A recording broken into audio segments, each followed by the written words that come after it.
back to StabilityWOD. I wanted to share a great clinical example of a client that I saw this week that sort of encapsulates everything I've been talking about in the last couple weeks with regard to the back, the hips, the knees, and the feet, and how they all work together. So this particular client is a CrossFitter, Olympic lifter from another gym, and he came in complaining of some back pain. And the first thing I noticed was his back was extremely dense. The muscles were very thick. He had a lot of muscle mass, but it was very dense and not very supple, not very healthy. From a mobility perspective, one of the things I noticed was that he had very stiff ankles and he had very short hamstrings, and it would be easy to blame his challenges with his squat on those things. So when I watched him squat, he was very much in the back seat. His weight was way too far back. His back was rounded, his butt was winking. He had a very hard time keeping his trunk upright. And so the first thing we talked about is how can we get your hamstrings a little longer, get them desensitized so they're not so guarded, and how can we get your ankles more mobile? And he did a fantastic job in the last couple weeks of improving his mobility in those ways. So this week when I saw him, it was very interesting to see, despite the fact that he had gained a ton of mobility, he still had a similar movement pattern. So what we did today is we spent some time talking about what is he thinking about during his squat, what's his intention. And now that he has the mobility, within just a few minutes he was able to really change where his center of gravity was in his squat. So I'm going to demonstrate what I was seeing originally in his squat and then what we were talking about with regard to how to fix his position. You watch him squat from the front, what you'd see is a little bit of a toed out position. His feet were a little bit rolled in, a little pronated, and immediately when he squatted, he initiated with his butt back, which was great. But he kept going and kept going, and his knees would collapse in, reinforcing his foot pronation. His right knee especially would cave, and he would be very forward in his trunk. His neck also strained like this at the bottom of his squat in an attempt to, I guess, kind of keep him upright. From the side, it looked a little more like this. He'd go down, he'd be okay, and then when he'd get here, he was so far in the back seat that his back was really rounded and his knees would cave in.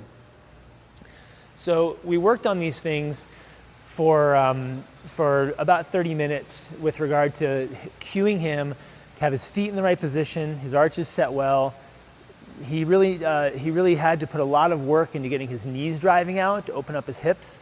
And after we mobilized his ankles and I could get him squatting with his center of gravity a little further forward, so he wasn't so much in the back seat, but rather he could access his ankle flexibility to keep his body a little more upright. After he figured all that out in pieces, he realized that, wow, if I don't do all this together, in other words, if one of these variables isn't in place, the whole system falls apart. So what you could see is, as he started to descend into his squat, he'd be focused on his knee position, and that would go great. But at the bottom, he wasn't able to get into his ankles, and he wasn't really working hard to get his back into a neutral position. He didn't really have the intention around trying to fight for the neutral lumbar position, so he would just quickly round. And now that he has the mobility to do that, he has to teach his muscles how to actually fire in a way that he can fight for that bottom position. And so what he noticed was, as soon as his back rounded, his knees would cave in, and so he wasn't able to be in the right position at the bottom of his squat.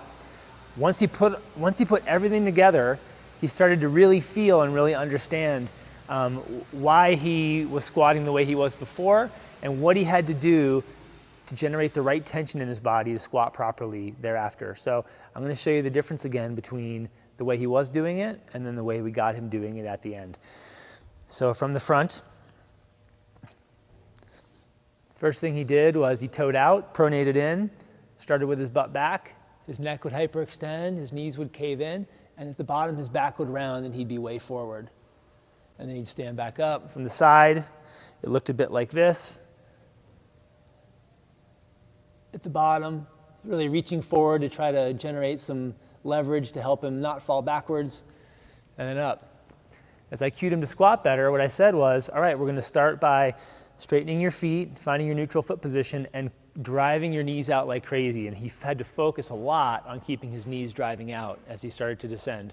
As soon as he got about halfway down, he started to have to fight really hard with his back muscles to try to maintain an upright position. And then at the bottom, he had to focus on actually shifting forward a little into his ankles so he could be in the right center of gravity to maintain this position. From the side, it looked like this. Driving his knees out, maintain stability through his hips. He had to start fighting with his back muscles to maintain an erect position. And then at the bottom, he had to shift a little bit into his ankles so he can maintain vertical. So he went from here to here, all by maintaining the right intention in his body. Of course, it took a bit of mobility. It took a little bit of muscle activation work. And I had to do a little bit of work to decrease the density in his low back so that those muscles could actually do what we wanted them to do. They'd been so beat up by months and months of squatting in this way that they'd gotten super thick. And so by tenderizing with needles or soft tissue work or fascial work, by tenderizing that tissue, he actually had better muscle firing in that part of his body so he could find that bottom position. So just wanted to share that kind of functional example of how this all works together in the context of a squat. Thanks for tuning in today. I hope you'll take a second to subscribe, and I look forward to seeing you tomorrow.